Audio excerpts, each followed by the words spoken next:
Она родилась в тех краях, где, кажется, сама земля впитала в себя несгибаемый дух русского человека. Смоленск, ровесник Новгорода и Киева. Сколько раз его враги разрушали до основания, но он вновь возрождался. Недалеко от древнего города, в деревне Денисово, в день празднования Пасхи, на свет появилась девочка Маша, будущая игумения Василиса. Шел 1937 год, смутное время. Кровавое. Отец работал сначала бригадиром, потом председателем. Когда началась война, Маше было только 4, но появление немцев даже сейчас она помнит отчетливо. Под фашистами Смоленская область была целых 2 года.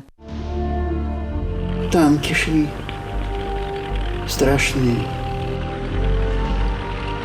Такая перестрелка была страшная. И я с мамой увязалась на поле. Пули летят, как пчелы. Я же такой жу-жу-жу. Я ползу под мамой, и мама на мне ползет. И вот так мы выходили из этого, значит, с этого кромешного ада. Потом уже перебежкой. Очень тяжело было. Если ничего было. Что было, в общем, уничтожили немцы. Все, ничего не осталось, как Мамай прошел. Помнит матушка, как молодежью гоняли в Германию. Всех собрали на лугу под дулом пулеметов. Их маленьких детей тоже там посадили. Немцы эти бегают в касках. И все эти пулеметы на нас настроены.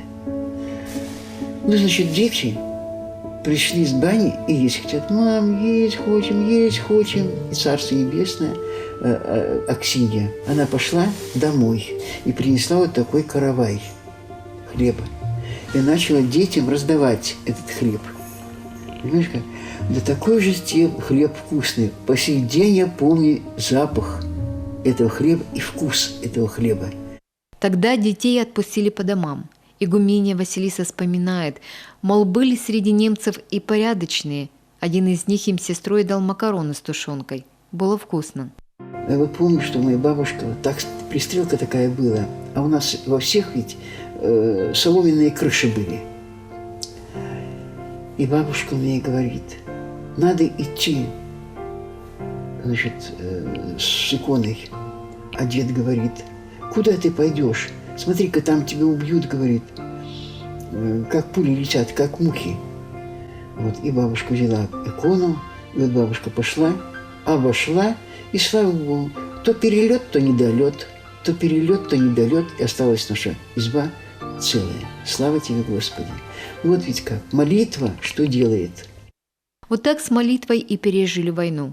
Как-то раз Маша с бабушкой в церковь даже за 40 километров ходила. Не побоялась маленькая девочка долгой и трудной дороги. Потом уже после войны, как и положено было всем советским детям, вступила в ряды пионеров. Но это не помешало ей молиться. Дома у них всегда были иконы. Потом всех приглашали, значит, в комсомолы. Я комсомолкой была вроде бы, да, а потом потеряла комсомольский билет. Ну и потом у нас учительница была на квартире. И мне говорят, во, комсомолка, потеряла билет комсомольский. Она смотрит, что это я. Да? Она у нас как раз была жила на квартире. Не надо, говорит, ее вызывать. Она, говорит, такая скромная, не надо. Так ее бросили. В общем, Господь мне помог.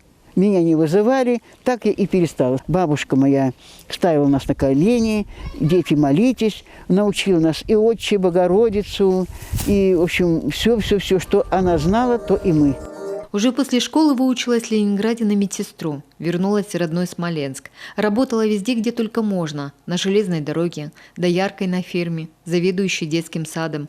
Но Вера ее не отпускала. В 60-е годы поехала в Печору к двоюродному брату. Да там и осталась.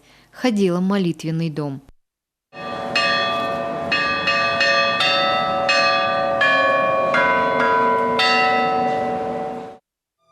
А в 1999 году по благословению епископа Сыктывкарского Петерима игумения Василиса начала восстановление монастыря в селе Вотча Сысольского района. Эта обитель была основана в XIV веке святителем Стефаном Пермским. Тогда бывшая сельская контора стала и церковью, и сестринским корпусом, и трапезной. А сегодня, спустя 20 лет, как в детстве, матушка поет пасхальные гимны в построенном ею храме. Я ходила на среде предложения, алчущие, жаждущие правды.